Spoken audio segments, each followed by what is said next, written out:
Séance extraordinaire du Conseil municipal de la ville de Château-Richer, tenue ce 8 décembre 2025 à 19h au deuxième étage du centre Olivier-Le-Tardif, à laquelle sont présents mesdames les conseillères Guylaine Lefrançois, Caroline Patry-Jonca et Katia Cauchon, ainsi que messieurs les conseillers Éric Rémillard, Maxime Roberge et Patrick Tanguay, sous la présidence du maire, M. Gino Pouliot. Sont également présents la directrice générale et secrétaire de cette séance, Mme Magali Lavigne, ainsi que moi-même, Mme Cathy Villeneuve, greffière adjointe.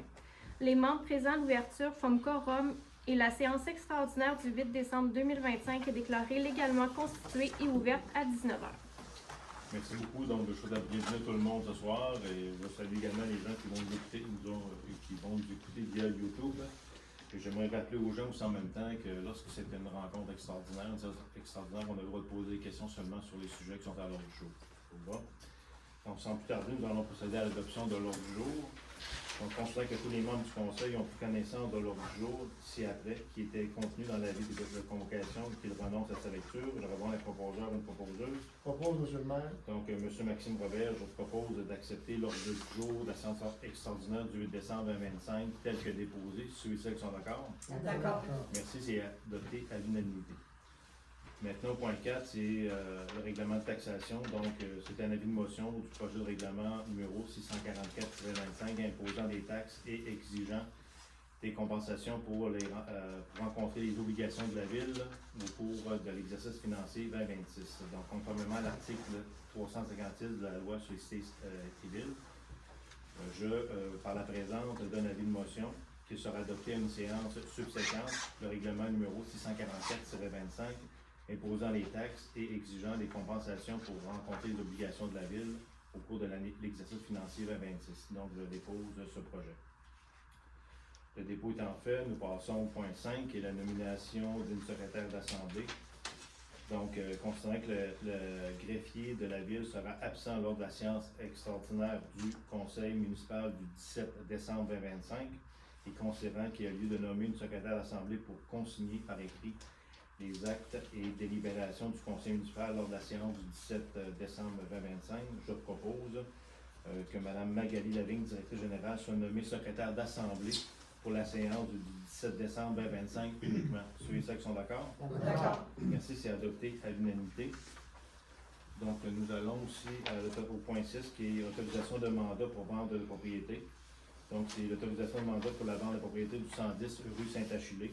Donc, considérant que la Ville souhaite mettre en vente la propriété située au 10 route de Saint-Achillé, dont le numéro de lot au cadastre officiel du Québec est le 5 820 892, considérant que la Ville souhaite mandater à cette fin Mme Caroline Prémont, courtière immobilière, afin de mettre en vente la propriété du 10 route de Saint-Achillé au prix de 150 000 $. Je propose donc que Mme Lavigne, directrice générale, et M. Gino Pouliot, maire, soient autorisés à signer le mandat autorisant la mise en vente de la propriété du 10 route Saint-Achillé avec Mme Caroline Prémont, courtière immobilière. Ceux et celles qui sont d'accord? D'accord. Merci, donc c'est adopté à l'unanimité. Nous sommes rendus au point 7, période de questions. Monsieur le maire, Bonjour. maire Fabiola, j'ai lu, je vais mettre à côté mon dans vos modalités, l'article 78, vous marquez les 5 dates. Donc, vous avez rajouté une date de plus pour les paiements. Mais dans le paragraphe en dessous, vous parlez toujours de 4 versements. Peut-être une coquille, là, c'est sûr qu'on fait le dépôt, les ajustements vont être faits, mais quand on va être adopté, on va être à jour là-dedans. Mais effectivement, on a ajouté un versement. Si les gens veulent demander d'avoir plus de possibilités là, au niveau des versements, de répartir les choses. Puis, comme on avait dit, on a mis sur 5, mais en même temps, les gens peuvent, avant la date d'échéance, payer le mois d'avant, payer le mois courant. Donc, les gens peuvent arriver jusqu'à 10 versements. Ils font des virements bancaires, comme ils veulent. Bon, je voulais juste, c'est parce que je trouvais pas ça logique qu'il y en Ouais, ait 5 et qu'il y en ait 4. Mais le montant à la fin reste pareil à l'annexe 8 de 300 minimum. C'est ça, c'est ça. OK. Deuxième question, au niveau du mandat pour la vente de la propriété, vous y avez été, pour choisir Mme Prémont, vous y avez été de quelle façon? Bon, on l'appelle, c'est une courtière qui connaît le secteur, elle connaît la région, elle connaît la ville, elle connaît la Côte de Beaupré également pour avoir vendu beaucoup de propriétés. Donc, c'est une personne qui connaît le marché là, de la Côte de Beaupré. C'est la raison pour laquelle on a fait affaire avec elle. Donc, vous n'y avez pas été, parce que là, j'imagine qu'elle va vous changer un montant, hein? Ben, lorsqu'on embauche un courtier, peu importe la propriété, il y a toujours un montant là, de courtage, de frais de courtage qui sont prévus. Donc là, on va voir les frais de courtage qui vont être demandés là, par rapport à. On sait à quoi s'attendre un peu, là, mais on va attendre qu'on va signer le contrat en conséquence. OK. Vous ne vouliez pas essayer d'avoir des prix de différents courtiers? Ou... Non, les prix des courtiers, c'est tout pareil. Que ce soit un courtier ou l'autre, ils séparent la commission. Si, mettons, c'est un autre courtier qui vend que celle qu'on a embauchée, ils séparent la commission selon les termes qu'ils ont au niveau des agents de l'immobilier. OK. À 150 000, pensez-vous bon? Madame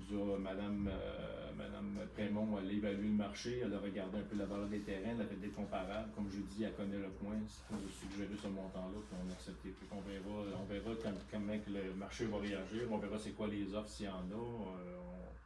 On est à la remorque du marché, là, puis on va voir au fur et à mesure comment ça va évoluer. OK, parce que on s'entend que l'état visuel, là, pas extraordinaire. Hein? Il y a peut-être la vue, le terrain t'en C'est un très beau terrain qui a une très belle vue, puis ça vaut le prix que c'est demandé. J'ai répondu à vos deux questions. Parfait, merci. Est-ce qu'il y a d'autres questions? Non. Donc, ça met fin à la période de questions. Donc, on est rendus au point 8, qui est la levée de l'Assemblée. Donc, considérant que tous les sujets à l'ordre du jour ont été discutés, en compte, j'aurais besoin de proposer un proposeur. Propose, monsieur le maire. Donc, M. Maxime Robert propose que le Conseil déclare la séance close. Donc, ceux et celles sont d'accord?